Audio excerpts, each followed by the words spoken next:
and good morning, everyone. It is our pleasure to again be with you for the first of several sessions that we have planned. Again, I just want to reiterate the comments of Delta Interfaith. It's been a pleasure working with them, along with Together Louisiana and the other community leaders that we have. I'm going to start, next slide, please, just by introducing the technical assistance team that we have today. First, Dr. Don Williams. You've all seen him before. He has a 25 plus years of experience running his own consulting company, and he's been with NTIA now for another, Don, 10, 11 years, helping us run the BTOP program and now Broadband USA. On the technical assistance team, he works with a ton of communities across the country on broadband infrastructure expansion and what to do and what not to do and the pitfalls to avoid. So he's a very valuable member of my team and comes to us with a wealth of experience. We also have Karen Archer-Perry, who's a senior policy analyst with Broadband USA. And she comes to us again with significant experience, both in the private sector and the public sector. She spent some time with the Bill and Melinda Gates Foundation, as well as the FCC prior to NTIA, and she helps us out on the policy area, writing a number of publications, the FCC's broadband plan, our ABI plan, the American Broadband Initiative, and she also works and enjoys working with communities and our federal partners, USDA and EDA, as we expand our footprint, if you will, to help communities across the country. So, and she's also an engineer by trade, electrical engineer in the telecommunications space. So she comes with us, and as well as Don and myself, with experience to, again, help communities, help state and local governments really understand the broadband infrastructure platform and how to move forward. Next slide, please. So just a brief overview of what we're going to do today. We're going to start by reviewing our thought exercises from last session. We won't spend a lot of time on that, but we'll review those exercises again. And then I'm going to do Broadband 101, just to make sure that we all understand the definitions and what we're talking about when we talk about broadband, the speeds, the communications platform, the application, and the benefits. And then Don, I'm going to turn it over to Don Williams, and he's going to take us through getting started. What do you have to know to get started? What should you look for? What are the steps involved in planning your broadband strategy, your broadband roadmap? So it's going to be an hour and a half or more. So we just ask that you sit back. We're going to take some coordinated breaks to make sure people can walk around and get up, and we're all not just staring at a screen for the next hour and a half or so. So the next slide, please. All right, so first just sit back and relax. If you recall, at the end of our introductory session, we left with some homework assignments, and these are worksheets about identifying your broadband priorities in the community, as well as who should be here from a stakeholder standpoint that is not here or that you think should be here and involved in either this session, the planning session, or all the subsequent sessions. So right now we're going to open up the chat line, and if you had answers to these, let's first deal with identifying broadband community priorities. If you want to put in just sort of what are some of the top 3 to 5 benefits for improving broadband access and use for your community, you can put those in the chat box. We'll read those off, and then we'll take some time to talk about some stakeholder outreach as well. So the chat box is open. So here we go. Sister Bernie said her top priority is education. Again, so improving education and access that we know is very important, particularly in COVID with the impact on distance learning and our children being able to access the digital learning for continued school. I see workforce development, again, working from home. Yes, that's very important, not just with the impact of COVID, but as we move forward here, next generation technology and being able to provide and market and access goods and services. Also saw, again, education is a common theme, workforce development. Again, faster uploads and download speeds, very important. Patient access to medical records and medical portals, and access for visitors, for tourism, and local economic development, very important. So thank you for those comments. Those are very good. You all have identified sort of your top priorities. So as we begin to think about and go through the planning process, those are some of your community planning goals that you want to keep in mind of what you want to achieve with improved broadband connectivity. So thinking about those goals now, let's pivot a little bit and talk about stakeholder outreach. So we went through an introduction before, the first introductory session of sort of an overview of who was here, who was involved along with Delta Interfaith and Together Louisiana. So now thinking about stakeholders who should be here or who are here, if you could use the chat function again and identify some stakeholders. Let's start by stakeholders who should be here. And if you indeed reached out to them.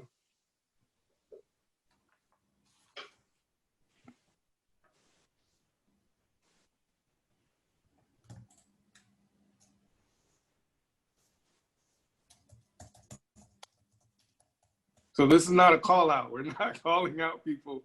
Here we go. We have some folks in here, parish and town elected officials, definitely should be involved. So I encourage you, as you identify and go through sort of the stakeholders that should be here, if they're not here, just establish maybe a local plan of who you're going to contact, the Northern Planning Committee, Chamber of Commerce, exactly. These are all organizations that should have representatives that should be involved, not just in this, our planning sessions, but in your overall stakeholder outreach plan to improve broadband in your community, because you're going to need the support of these organizations and these individuals, right? From the faith community as well, to make sure that everyone is on board with what you're doing. And most importantly, that you have the support. And everyone, as we say in Washington, you're pushing and pulling in the same direction, right? You want both I see public schools and private schools on board. And again, the more stakeholders that are involved in your process, the more stakeholders that you have involved, the more stakeholders that are invested in the outcome, the greater success that you'll have as you'll move forward. So good, thank you. Thank you everyone who put information into the chat box. So we're gonna get started. So as we're thinking about, okay, we've identified and we're thinking about our priorities, we have our stakeholders in mind, let's move forward and think about, again, some common definitions so we can all be on the same page as we move forward. Next slide, please. So in this section, I'm just going to do an overview of the broadband basics. Again, just basic broadband terms that are fundamental to understanding exactly what we're talking about when we use the term and phrases broadband infrastructure, speeds, network operations. Again, as Karen put in the chat, please feel free to add more ideas or questions in the chat box as we go along. And as we take our selected breaks, we'll definitely answer those. So let's get started. Next slide, please. So we'll first start off with just a basic understanding of what broadband is, just from a technical standpoint. It refers to high-speed internet access. The key is that it's always on, so there's nothing that a consumer or end user has to do to turn it on or off. It's always on, and it is significantly faster than what we know as traditional dial-up access, right? It includes several high-speed transmission technologies such as fiber optic, wireless and microwave, and then those that are based on the traditional telephone lines or digital subscriber lines or DSL that you've heard, and coaxial cable. Now, even though these are transmission technologies, there are different speed, upload and download speeds that are allocated to these, and we'll talk about those as we move forward. So the FCC currently defines high-speed internet access as download speeds of at least 25 megabits per second upload, download, and at least 3 meg upload. And we'll talk about that a little bit later. I'm not going to argue if that's not very good, but let's keep moving. Next slide, please. So just by reference, the FCC issued a national broadband plan in 2010, and it highlighted some planned goals for 2020.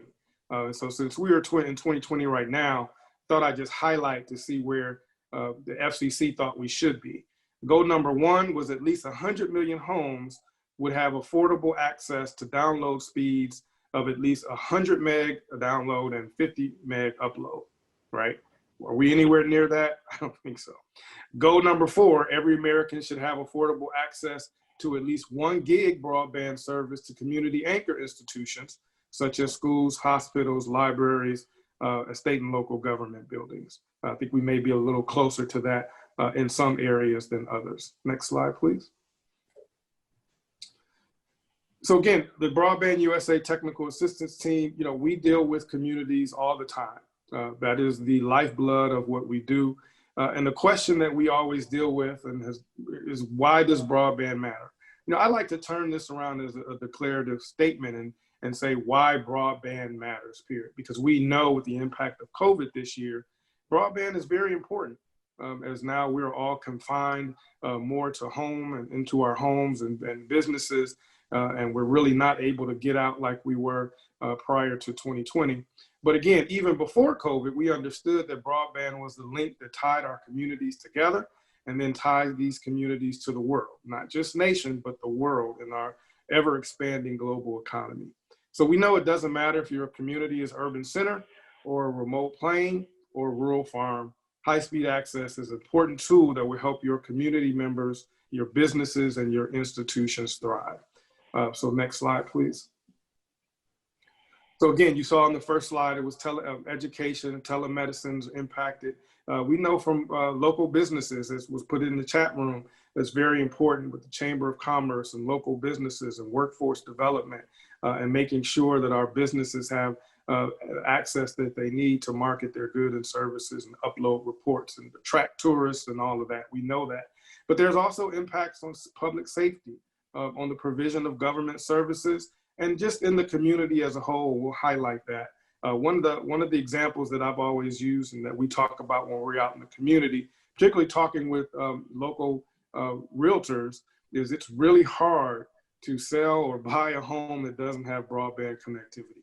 And so we're impacting, real world situations, real world people with not having adequate broadband connectivity and infrastructure. We also know that from an adoption standpoint, utilization of technology, there's also an impact there on productivity, on businesses, on residents, and the growing digital divide. So we aim to address all of those in our sessions, not just today, but in our sessions. And hopefully when we come out of it, East Carroll Parish and the Delta region will be well poised to take advantage of some of the resources that are available to help address the situation. Next slide, please.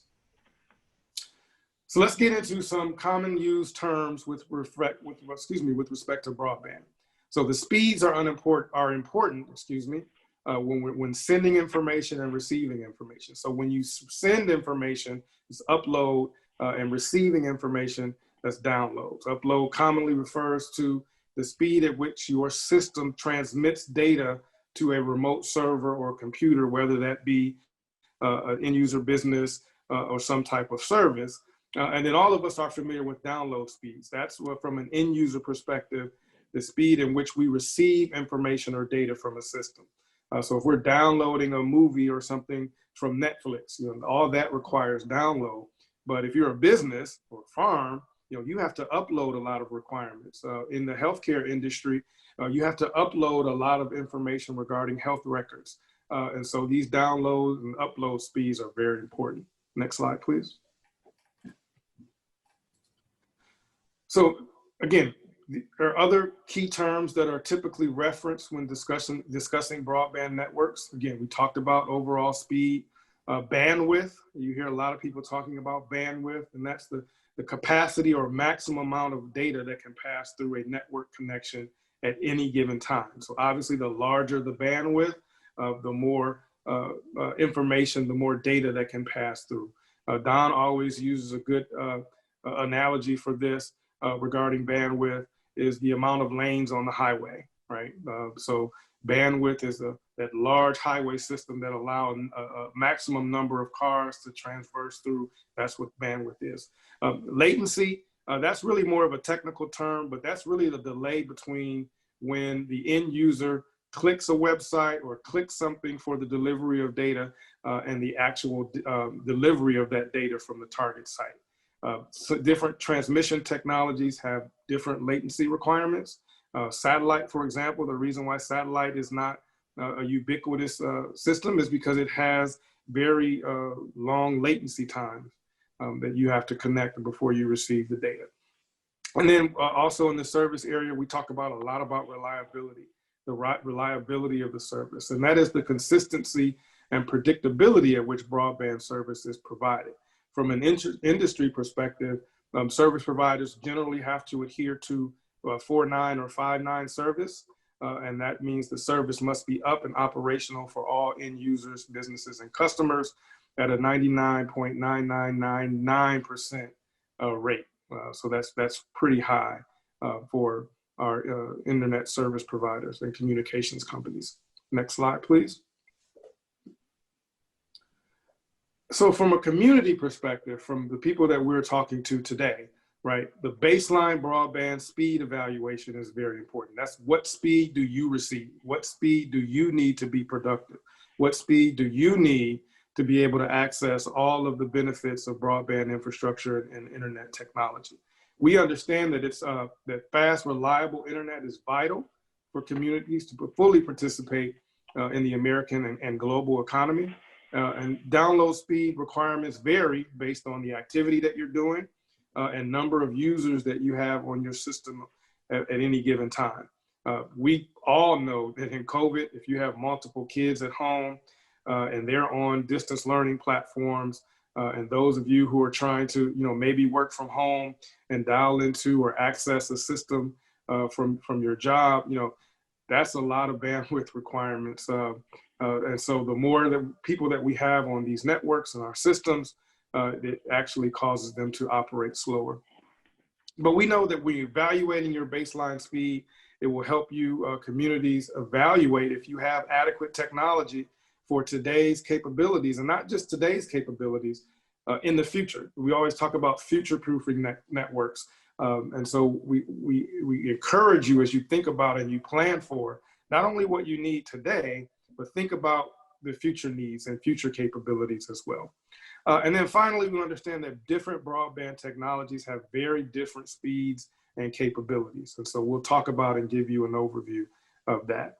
Here on the bottom of the graphic, there's just some examples of what our recommendations are. You can access those on our website, but what the typical connectivity or speed that the entity would need. So if you're from home, obviously 25 megabits plus would be the minimum requirement. If you're a small business, maybe 50, just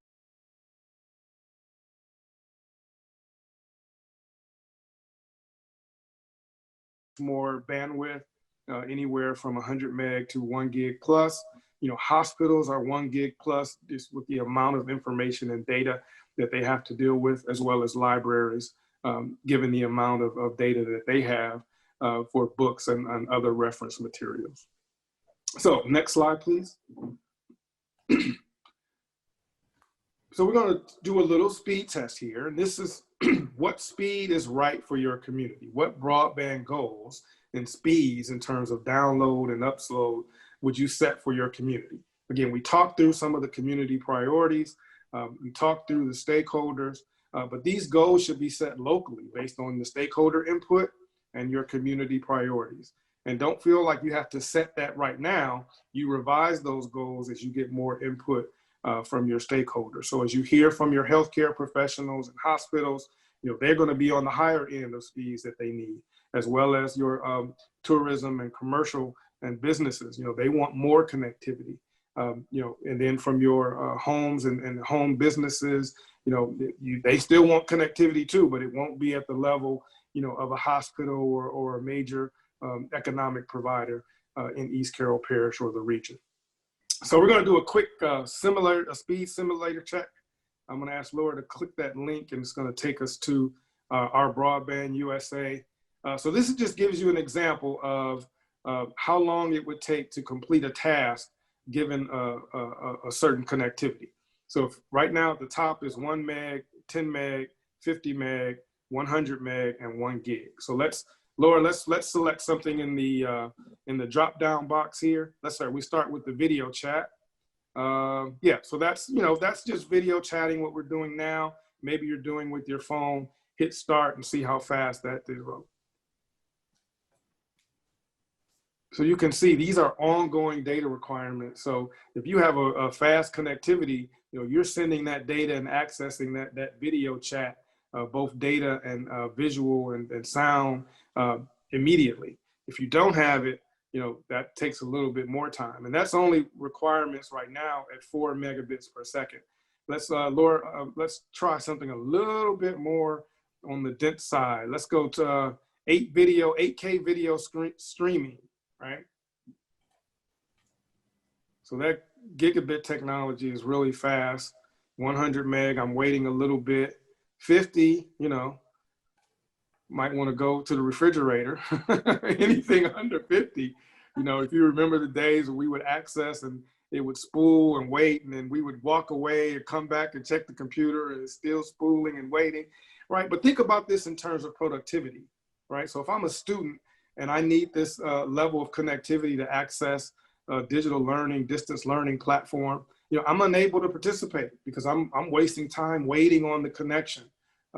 If I'm a business and I have to upload, crop analyses and other information to a remote server, that's going to take some time. That's productivity.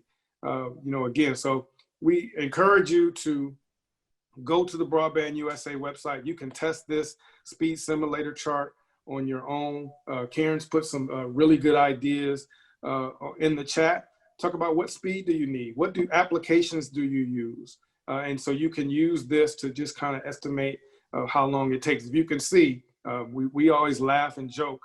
I won't say laugh. We joke on our Delta Interfaith calls that some of the members have really poor connections, not even 1 meg. But Linda Milliken right now, she has kilobits. So thinking about being able to participate in a video stream, she can't do it. She's still waiting at less than a 1 meg connection. It's still uploading at only 45% complete. So when you think about that in terms of productivity, digital divide, access, it really causes an issue. And so again, so Karen put in that we're still waiting, right? So again, we want to make sure that you understand, and we try to make this simulator so that you can see the difference, because sometimes we're talking about technology and it's really complex and it's hard to understand. But this simulator will kind of give you a real world view of what we're talking about in terms of speeds and access. And Laura, I'm gonna ask you to do one more thing. If you can just click down that drop box again on the various types of services. We have two. If you're a hospital per se, and that's a very large healthcare data set, over 1 gig. If you want to download large data files over 1 megabit in capacity. So this just gives you a list of things that you can do. Telemedicine for MRI, remote education streaming. So you can play along with that and you can see where we are at that. And with that said, we're still waiting on that 1 megabit connection, even though I'm still talking here for a minute. So thank you, Laura, for accessing that. And folks, please take an opportunity to jump on our website and you can access this for yourself. Next slide, please. So right now we're gonna just briefly talk about broadband network architecture. So we talked about sort of speeds and connection types and bandwidth. Now I'm gonna give you an overview of the network architecture. Like these are the actual networks that transmission networks that operate across the country. So when you hear us talk about backbone, those are the major high-speed transmission lines that link smaller networks across the country. You see the graph here of the picture on the right. That's just a representative of what the lines look like. It's actually that times 100,000 in terms of the major high-speed transmission lines that are fiber-based that access from all across the points in the country. They all connect to internet access spots or internet access points of contact that are all in major metropolitan areas. So every major city, would have an internet access point. There's one in New Orleans, for example, for Louisiana, where all internet traffic that goes out into the public-facing internet will traverse through a location in New Orleans. Now, you also hear about middle mile, and that's the connection between, that backbone network and the local networks. Again, that's taking the major high-speed transmission from across the country into more regional and localized networks. So think about those as, maybe the state highway system, where backbone is your federal interstate system, I-10 and I-20 that traverse through Louisiana. Middle mile would be those state highway roads that take that traffic. You can get off and now you can get to a final destination. And then the last mile is those exits that take us directly to the homes and businesses, right? That's that connection between the local network directly to end user homes and businesses. In rural areas, we're talking about primarily last mile connection because of the population density or lack of population density. It's really hard for internet service providers to serve those areas in their existing business models. We're also talking about expanding middle mile, again, to make that last mile deployment easier. So those are sort of the major network architecture that we talk about when serving rural and underserved and unserved areas. Next slide, please. Okay, so really I've got a couple minutes left and then we'll take a break. I don't want everyone's head to explode right off the bat. But when we're talking about the various transmission technologies, just want to talk about two main types at first on fiber. Fiber can be deployed two different ways. Aerial, which you see a lot on poles. Those are fiber cables deployed using your existing pole infrastructure, either from your electric utility or electric co-op.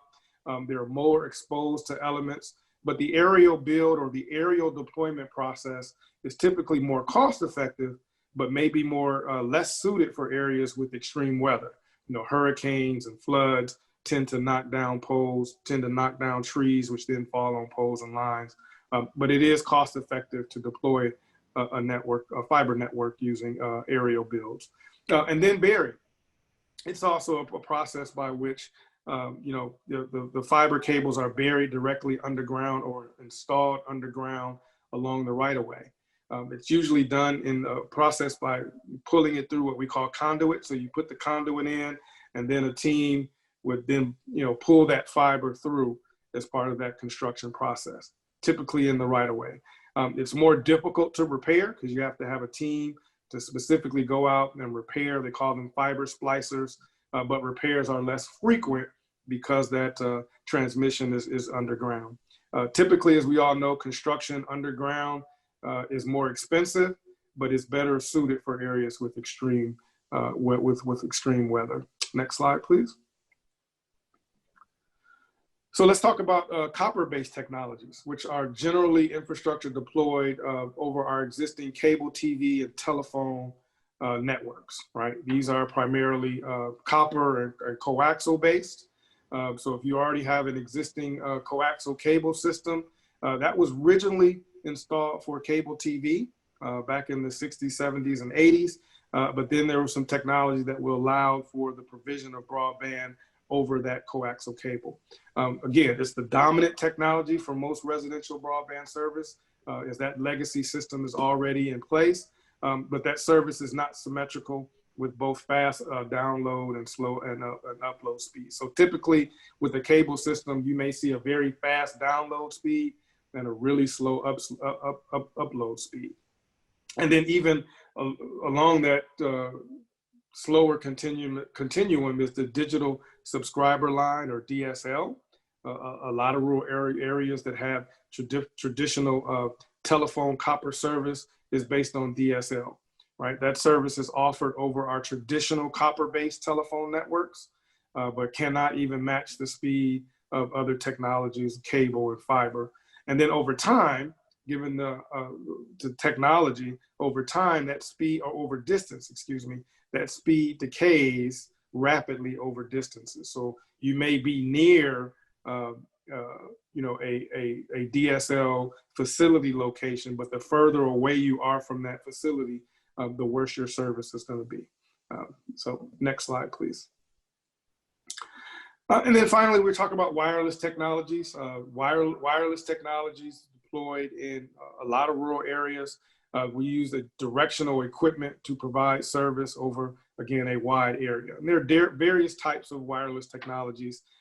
Fixed wireless, which are fixed devices or systems to provide service at select designated locations. You know, mobile, you know, all of us have, or most of us have, you know, cellular service, and those are based on the cellular networks to deliver mobile service to end users. Again, can't match the service level of broadband, but we do have mobile wireless systems based on towers and equipment based on the towers that allow your phone to connect. And then that connects to the internet if you want to use your phone's browser and make calls, etc. Satellite technology is also classified as wireless. Those are geostationary satellites up in space that provide service in low density locations. But again, we know those are marred by latency problems and other connectivity issues. And then microwave is a form of wireless technology that uses mid to high frequency signals to deliver service between line of sight locations. So they have to see each other directly. The equipment has to be in direct line of sight to be able to access that service and provide connectivity and bandwidth. Next slide, please. So this slide just kind of gives an overview of the connection types that we were just talking about.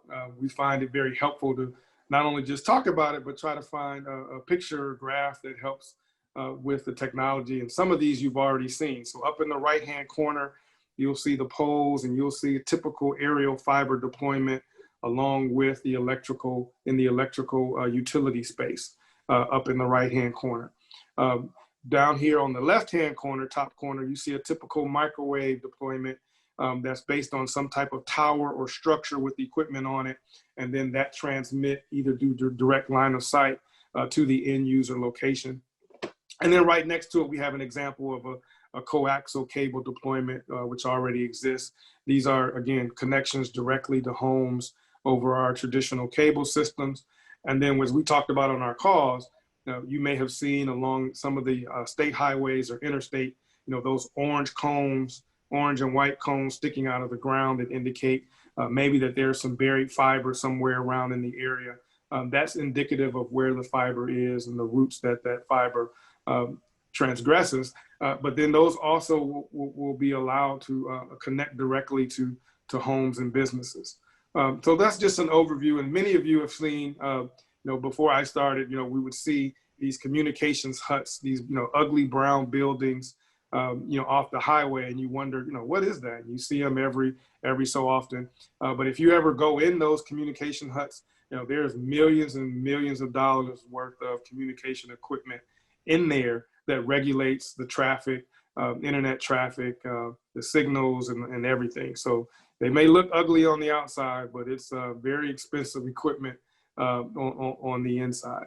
And those generally connect to some node, to community anchor institutions. And again, from an ISP, your service provider, you know, they understand that and have engineers and people who install equipment and watch equipment to ensure that you can get the speed and connectivity that you need once the infrastructure is deployed.